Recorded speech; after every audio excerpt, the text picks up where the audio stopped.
Naglalagay ng kolorite sa aking mukha para di nila malaman ang tunay na naganap, na ikaw at ako ay hindi na.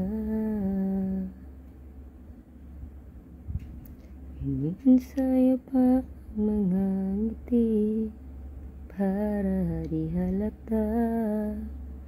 Damdamin ko'y pinipigil, sa loob umiiyak, dahil ikaw at ako ay hindi na.